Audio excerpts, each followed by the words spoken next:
And so we come to Augustine's killer question. What is the difference between a kingdom and a band of robbers? He actually begins the quote, without justice, comma, what is the difference between a kingdom and a band of robbers? And in my recent book, The End of Law, which has a picture of Augustine on the cover, I begin my exploration of Augustine's thought with that passage in the City of God, chapter 4, where Augustine raises this question. Now he's feeding you the line, he's giving you the rope as he asks the question, without justice, comma, what is the difference between a kingdom and a band of robbers? And so you're prying to give the answer. A kingdom is committed to act justly, a band of robbers is not. And then he takes the ground out from under you and says, I'm not giving you that answer. Instead, he says, with deliberate reference to the Roman Empire that is collapsing around his ears, a band of robbers only survives if there is agreement amongst its members as to how to divide up the spoils. Now, as an audience, you don't strike me as aficionados of the work of the Hollywood director Quentin Tarantino. Yeah, but if any of you have seen his 1992 movie Reservoir Dogs, it is about a band of robbers which, having committed a heist, then falls apart because they cannot agree how to divide up the spoils. And just to give you a spoiler for the plot, they end up shooting each other. If you're going to be a successful criminal gang, you need to have an internal agreement as to how to share things out. You have to have, in short, a common understanding of justice, so far as it applies to the members of your group. And you see, Augustine is saying, and that is just what legal systems do. They set out the entitlements of those who are recognized as stakeholders by the system. And at worst, law can be just a means for insiders to exploit the outsiders more efficiently.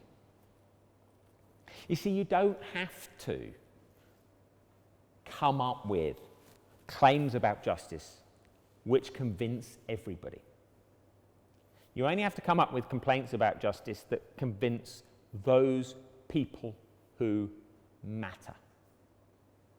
I worked my way through university by working in Westminster City Council's parking ticket complaints department.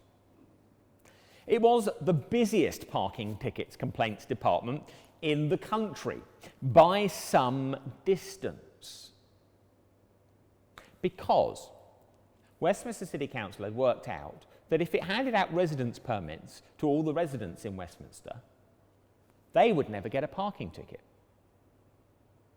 The only people who would ever get a parking ticket were people who weren't resident in Westminster, who were therefore people who couldn't vote in the elections for the local council in Westminster. So the insiders all benefited from a subsidy, significant subsidy to their council tax, through a tax essentially on foreigners. See, you don't have to convince everybody. You only have to convince the stakeholders. Conceptions of justice need only be for internal consumption, leaving polities free to prey on those it treats as slaves, non-persons, non-citizens, or others not accorded legal personality or legal standing. And again, Augustine has in his sights that universal standard of justice which the Roman Empire proclaimed as the Pax Romana and Roman law. His warning is that what is presented as universal justice is all too often merely tribal. You see, if Augustine were looking at law today, I think he would be worried about the trend towards nationalism, with countries rushing to erect borders to protect the privileges, the privileges, literally the private laws for those on the inside. So I think that Augustine would have an awful lot to say about law today. I've tried to explore his ideas further in my recent book, The End of Law. I think he gives us a series of important questions with which to think critically about our government, our legal system, and our society. Questions like these: what objects of love do our laws seek to promote and protect? Are those objects good or bad? Does our government recognise that its authority is limited? Does our government recognise that its lawmaking powers are answerable to objective morality? And who do our society and our laws devalue and exclude?